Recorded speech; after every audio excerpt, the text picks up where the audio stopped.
Bonjour et bienvenue dans notre nouvelle émission Impact Live. Aujourd'hui, j'aimerais vous parler de cette fenêtre ouverte sur le ciel. N'avez-vous jamais rêvé de vivre une telle expérience si tout à coup le ciel s'ouvrait, si tout à coup vos yeux percevaient le monde invisible, si tout à coup vous pouviez entrevoir ce qui se passe dans l'éternité? Et peut-être que vous posez même la question, y a-t-il un ciel? Y a-t-il un Dieu? Y a-t-il un diable? Y a-t-il un enfer? Que se passe-t-il après la mort? Bien entendu, nous avons entendu tous parler de ces témoignages de personnes qui ont vécu des morts imminentes, qui ont été dans cette zone un peu particulière, mystérieuse, et toutes sortes de témoignages, parfois même contradictoires. Mais la Bible, elle, répond à cette question. Et nous allons lire un passage qui, dans la parole, est une véritable fenêtre ouverte sur le ciel. Et la parole de Dieu est parole de vérité. Et nous avons surtout besoin, non pas de fonder notre foi sur les expériences vécues par les uns et par les autres, par des expériences piochées ici et là dans quelques livres ou dans quelques programmes télévisés, mais surtout de nous pencher dans la parole, dans Luc 16, où il est question d'une expérience étonnante. Luc 16, verset 19. « Il y avait un homme riche qui était vêtu de pourpre et de fin lin et qui chaque jour menait joyeuse et brillante vie. Un pauvre, nommé Lazare, était couché à sa porte couvert d'ulcères et désireux de se rassasier des miettes qui tombaient de la table du riche. Et même les chiens venaient encore lécher ses ulcères. Le pauvre mourut, il fut porté par les anges dans le sein d'Abraham, le riche mourut aussi, et il fut enseveli. Dans le séjour des morts, il leva les yeux, et tandis qu'il était en proie au tourment, il vit de loin Abraham et Lazare dans son sein. Il s'écria, « Père Abraham, aie pitié de moi, et envoie Lazare pour qu'il trempe le bout de son doigt dans l'eau et me rafraîchisse la langue, car je souffre cruellement dans cette flamme. » Abraham répondit, « Mon enfant, souviens-toi que tu as reçu tes biens pendant ta vie et que Lazare a eu les maux pendant la sienne. Maintenant, il est ici consolé, et toi tu souffres.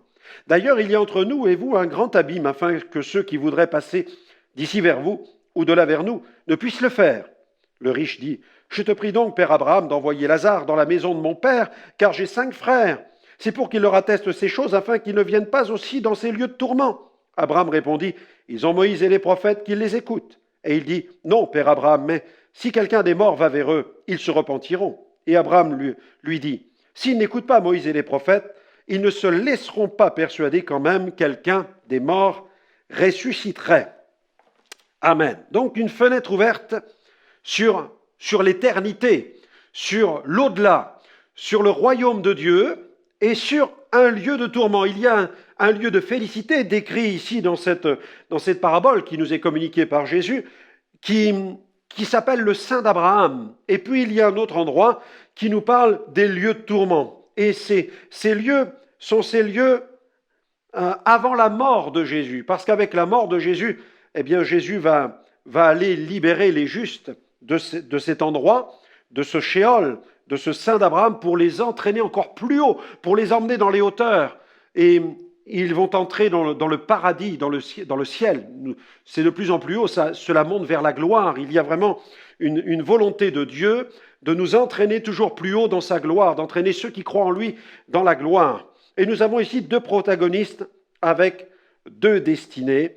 Le riche, dont la vie était marquée par l'insouciance, le matérialisme, l'argent, et nous pouvons ajouter la mondanité, parce que s'il se trouve aujourd'hui dans cette parabole, s'il se trouve dans un lieu de tourment, ce n'est pas parce qu'il est riche. Non, c'est parce que l'argent l'a éloigné de Dieu, visiblement, et l'a plongé dans cet état. Et puis nous avons le pauvre qui, lui, est couché à sa porte, qui est malade, et qui se trouve dans le sein d'Abraham. Et il est dans le sein d'Abraham, non pas parce qu'il est pauvre, mais parce qu'il croit, parce qu'il a placé sa confiance, non pas dans les choses matérielles, mais le fait d'avoir été tellement dépourvu des choses matérielles l'a conduit, de toute évidence, à placer toute sa confiance en Dieu. Et au moment de la mort, il y a une véritable justice qui se produit. La Bible dit, il est réservé aux hommes de mourir une seule fois, après quoi vient le jugement. C'est-à-dire qu'au moment de la mort, même déjà une forme de jugement s'opère. Celui qui a vécu par la foi, eh bien, il pourra savoir, découvrir, il se rendra compte que sa foi lui sera imputée à justice. Alors que l'autre, celui qui n'a pas la foi et qui se présente devant Dieu, qui a vécu pour lui-même et qui ne s'est pas soucié de Dieu, malheureusement, il sera éloigné de Dieu. Nous avons donc là deux paraboles étonnantes qui nous présentent cette fenêtre ouverte sur le ciel avec deux horizons différents. Mais notre appel est celui-ci, nous désirons que vous puissiez entrer dans ce glorieux jardin du paradis. Jésus est ce coin de paradis. Lorsqu'il vient pour nous, notre vie devient un paradis. Et au moment de la mort, quand on part vers Jésus, on entre à nouveau dans plus que le paradis, on va entrer dans le ciel. Nous avons pour le moment des lieux d'attente, et ces lieux sont les lieux de tourment pour ceux qui ont vécu sans Dieu, qui ont rejeté tous les appels divins à leur conscience. Et de l'autre côté, il y a ce paradis qui est ce jardin d'agrément, bien différent de celui d'Éden qui a disparu.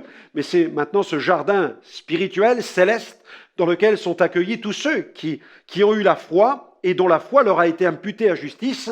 Et la Bible dit qu'ensuite, il y aura la résurrection avec le ciel, avec la gloire. Et pour l'instant, ce qui est important, c'est de considérer les deux protagonistes avec leurs deux destinées. L'un, le riche, fut enseveli, tout simplement, alors que le pauvre, lui, fut entraîné avec les anges dans le sein d'Abraham. Deux atmosphères différentes, celle du mauvais riche, qui est en proie au tourment, avec cette conscience qui se tient derrière son pupitre et qui l'accuse sans cesse. Et il souffre cruellement dans cette flamme, non pas parce que Dieu veut lui faire du mal, mais quelle est cette flamme? Quelle est cette flamme qui le brûle? C'est la flamme de ses péchés, c'est la flamme de ses remords, de tout ce qu'il a pu commettre comme transgression, de cette vie vécue sans Dieu. C'est la flamme de sa conscience. Et derrière son pupitre, sa conscience ne cesse de l'accuser. C'est pire qu'un prédicateur qui vous place face à vos péchés, puisque là, c'est une situation qui va demeurer éternellement. Alors il a beau réclamer de l'aide, de son côté, lui, le pauvre, est dans le sein d'Abraham. Il est là, dans cet espace où il vit cette atmosphère de repos, de paix et même de consolation, puisque la Bible dit qu'il est consolé. Maintenant, il est ici consolé. C'est ce que Dieu dit, c'est ce que Jésus dit. Et toi, eh bien toi, le mauvais riche, eh bien tu souffres. Et nous avons ensuite une prière formulée, eh bien par cet homme riche. Il prie là-haut, mais c'est trop tard. C'est trop tard, parce qu'il réclame de l'aide, il demande à l'Éternel, il demande à ce que Lazare soit un messager qui vient du ciel tout à coup apporter la réponse. C'est ce que font les gens qui pratiquent le spiritisme. Ils voudraient que les êtres de l'au-delà viennent leur parler et leur montrer quel est le chemin qu'il faut suivre. Mais la réponse du Seigneur est claire et nette. Il y a un abîme entre le monde des morts et celui des vivants, et cet abîme est infranchissable. Ils ont Moïse et les prophètes, c'est ce que dit le Seigneur, et qu'ils les écoutent. Vous avez Moïse et les prophètes, vous avez la parole de Dieu ici, vous avez l'Ancien Testament, et vous avez les prophètes des temps modernes, vous avez les évangélistes, nous les prédicateurs qui vous annonçons le chemin du salut. Nous sommes là pour vous dire que la réponse se trouve en Jésus, que Jésus est le sauveur du monde, et que vous n'avez pas besoin d'essayer d'entrer en contact avec le monde de l'au-delà pour trouver les réponses au sens de la vie, et aussi trouver les réponses qui vous permettraient de trouver le bon chemin qui va vous conduire vers le ciel. Cette parabole, eh bien, met un terme à cette idée aussi d'une sorte de purgatoire où là-haut, les hommes et les femmes qui ont vécu ici-bas sans Dieu pourraient là-haut, eh bien, purger, se faire pardonner certains de leurs péchés en négociant avec Dieu, en discutant avec Dieu. Et là-haut, on ne va pas régler nos affaires, c'est trop tard, c'est ici-bas sur la terre. L'heure est à la prière, c'est maintenant qu'il faut prier. C'est maintenant qu'il faut demander pardon au Seigneur pour tous ses péchés. Vous avez Moïse, vous avez les prophètes, vous avez la parole de Dieu. Et nous sommes là pour vous dire que Jésus est vraiment le sauveur du monde, que le ciel existe, que les lieux de tourment existent, que la gloire existe, et que le seul moyen, eh bien, d'échapper au tourment, c'est de venir se réfugier dans le sein de Jésus. Il est vraiment le sauveur du monde. Et je vous invite à placer votre confiance immédiatement en lui maintenant. Il est votre coin de paradis. Alléluia. Seigneur, viens dans ma vie. Dites-lui cela. Viens dans ma vie, Seigneur. Pardonne toutes mes fautes. Pardonne tous mes péchés. Lave mon cœur, Seigneur, de toute souillure. Nettoie mon âme. Purifie-la par ton sang précieux qui a coulé à la croix. Je te donne maintenant ma vie, Seigneur. Je t'abandonne ma vie. Prends-la, reçois-la et sauve-la au nom de Jésus. Amen. Amen. Vous lui avez abandonné votre vie.